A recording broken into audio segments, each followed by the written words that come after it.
Hello everybody, Tommy Ruin here and welcome back to another video. In this video I'm going to be going over a roguelike spec that I have been using recently in Project Ascension. Now this might sound familiar because back during season 3 or 4, I think it was season 4, I used a roguelike spec. The Ambusher, and this build is very similar except I'm fleshing it out more because I can use free pick and can therefore choose all the abilities I want and maximize the damage that I'm going to be doing with this spec. So why do I like this spec? First of all, it is insanely bursty. When you're using Shadow Dance and you're ambushing, you can pump out some serious numbers. And because of some of the talent synergies with backstab and Shadow Dance, you can use your Shadow Dance cooldown a hell of a lot, which means that you can get a lot of ambushing done during one fight.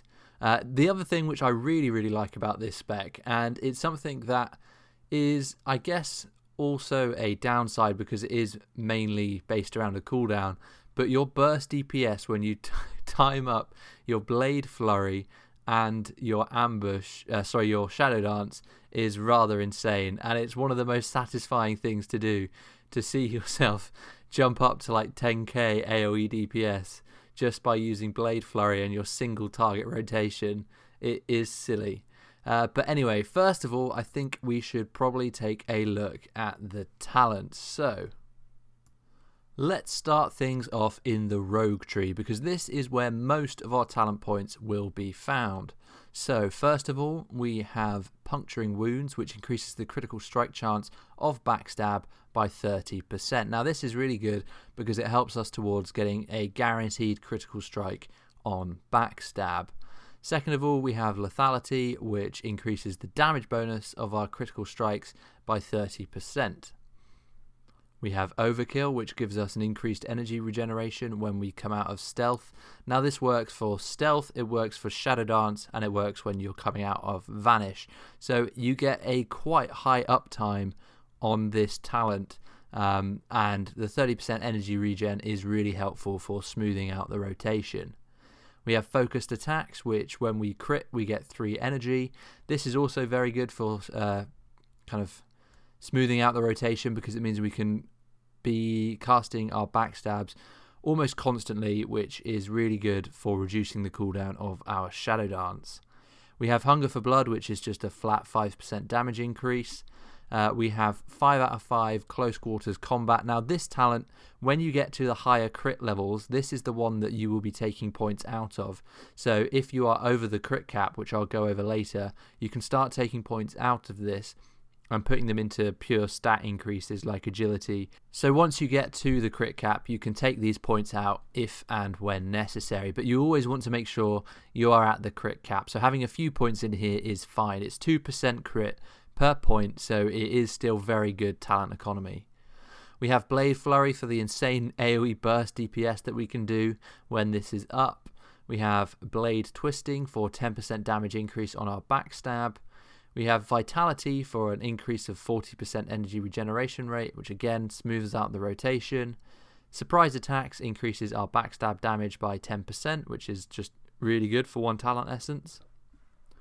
We then have Opportunity, which increases our backstab and ambush damage by 20%.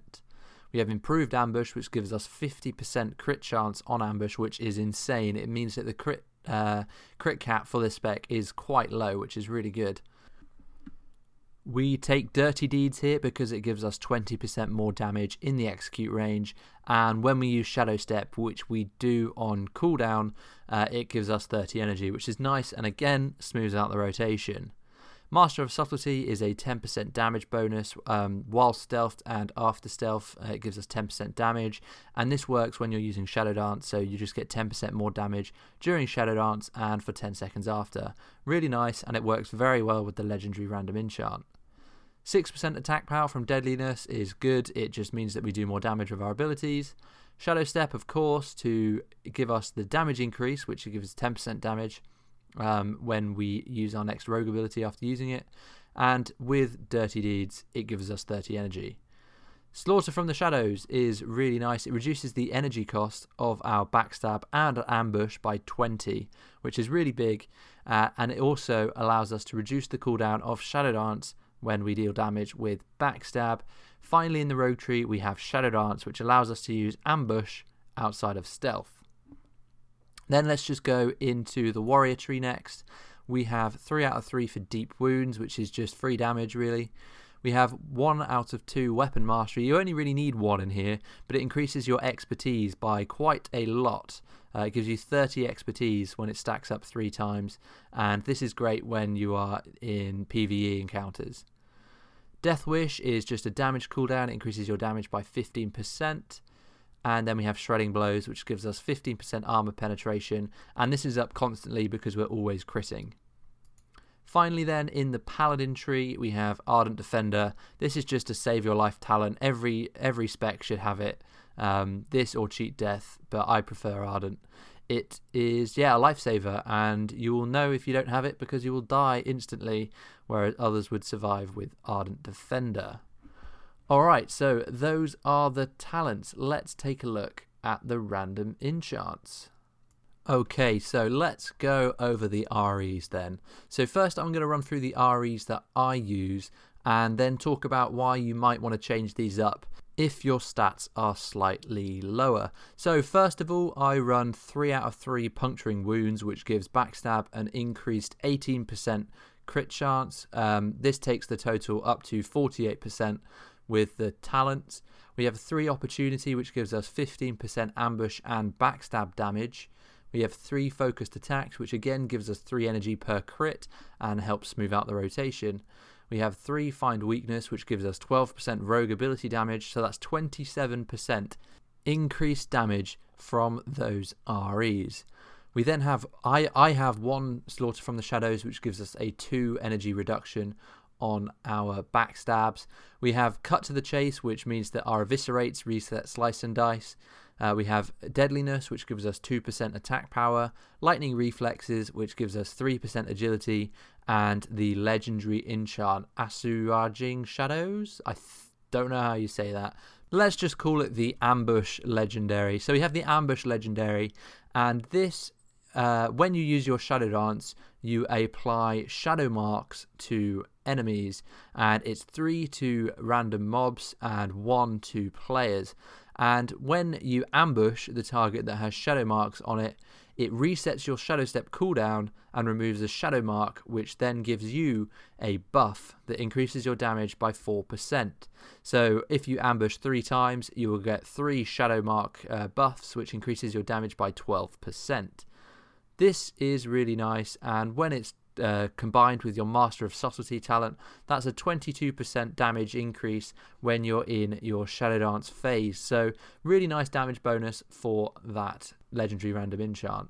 So while we're talking about random enchants, let's talk about the crit cap for this spec, because I've mentioned a few different talents and random enchants that increase the crit chance that you get on your abilities, like backstab. And I mentioned how with the talents and REs that I mentioned, you get 48% increased critical strike chance with your backstab, and we've got 50% increased critical strike chance with our ambush from talent. So this means that we require 52% crit baseline for our backstabs to guarantee a critical strike. Therefore, when you're fully buffed using kings and totems and whatnot, you need to make sure that you have 52% crit in your spec so that you can guarantee a critical strike with your backstab. So if you're below that when you're fully buffed, I recommend switching out your Deadliness and Lightning Reflex random enchants for the Close Quarters Combat random enchants, which is similar to the talent. It gives you 2% crit when you have a dagger. So if you replace those two, you'll have 4% extra crit, which should really help in terms of getting to the crit cap. Now, if you're over the crit cap, you can take those away and you can go for those pure stat increase random enchants, which should give you more damage. Similarly, like I mentioned with the talents, if you're over the crit cap, you can remove some of those close quarters combat talents and put them into pure stat increases like the Lightning Reflex talent, which gives you 9% agility. For the stat allocation of this spec, you want to make sure you have that crit cap, of course, so you want to stack as much agility as you can to get to the crit cap, and once you're at the crit cap you can then put the rest into strength so that you get the increased attack power for your backstabs and your ambushes. Up until recently I was running, I think I was about 10 or 12% above the crit cap, until Junior, the GM of Sure, who also runs this spec, helped me point out that the REs I was using was meaning that I was massively over the crit cap and I could take out some points in close quarters combat and the REs, and I was still perfectly within the crit cap, so it meant that I could put more points into increasing my other stats, which led to a big damage increase. Obviously, for those of you who are lower down the gear spectrum, you want to make sure that you are hit capped first. So you want to make sure that you have 8% hit rating, and then you can start focusing on getting the critical strike rating. That will take you up to the 52% limit. For your weapons, you want to make sure you have the hardest hitting dagger that you can find in your main hand. And by that, I mean the base damage on it, not the damage per second. This is because backstab and ambush both scale off your weapon damage, so having a higher weapon damage means that your backstabs and ambushes do way more damage. So just to wrap up then, let's quickly go over the rotation. You obviously want to start in stealth and you open with an ambush. You then want to pop up your Hunger for Blood to increase your damage by 5%. Then I backstab up to 5 combo points, use a Slice and Dice, pop your Death Wish, and if you've got a racial bonus I'd macro that in with that, and then you want to Shadow Dance, and then you want to be using Shadow Step and Ambush, Shadow Step and Ambush, Shadow Step and Ambush, so that you can get the 10% damage increase on your next rogue ability done by Shadow Step, and then obviously with the legendary random enchant, your Shadow Step will reset when you use Ambush, so you do that 3 times, and then you just spam Ambush for the rest of that Shadow Dance window. Then you eviscerate to make sure that your Slice and Dice is up, go back to backstabbing, and then you'll notice that your Shadow Dance cooldown goes down very quickly. It's not 60 seconds, because when you're backstabbing, every time you backstab, the cooldown goes down. So outside of your Shadow Dances, you want to just be spamming backstab and only using eviscerate to refresh your Slice and Dice.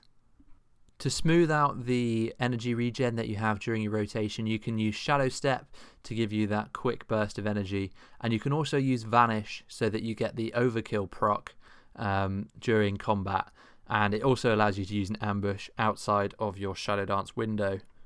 So just some quick tips and words of advice to finish out this video. This spec is really strong, however it is very dependent on the boss fight that you're doing. So for example, if you're fighting any dragon boss that you have to stand behind or stand next to, you are at risk of being swiped and pushed away from the boss because you're trying to backstab. So I only recommend doing this on bosses that you know and know the mechanics for, so that you don't have to run the risk of getting slapped away on a fight that you can't backstab. Secondly, this spec generates a ton of threat, so you want to be using ambush, feign death, you want to be using fade as much as possible so that you don't over threat the tanks and get aggro, because firstly you can't backstab something if it's looking right at you, and secondly if you take threat off the tank for too long you're just going to die. So you want to watch out for that one. It's something that seems to happen quite a lot, and feign death on a 30-second cooldown really seems too long. In the description of this video I will post some of the macros that I use that allow me to macro Shadow Step and Ambush together, and also ones that allow you to make sure that you're in battle stance instead of just staying out of stance once you come out of stealth, because when you come out of stealth you will be in no stance, so you want to make sure that you're in battle stance when you're not using stealth. But apart from that, that is everything for this video. If you've got any questions, let me know down in the comments section. Hopefully I've covered everything that's important. But once again, thank you very much for watching. A big thanks to Junior for helping me sort out my random enchants and my opening rotation. Remember to subscribe if you haven't already. Let me know what you want to see next down in the comments section. Hit like on the video, and I will see you all very soon.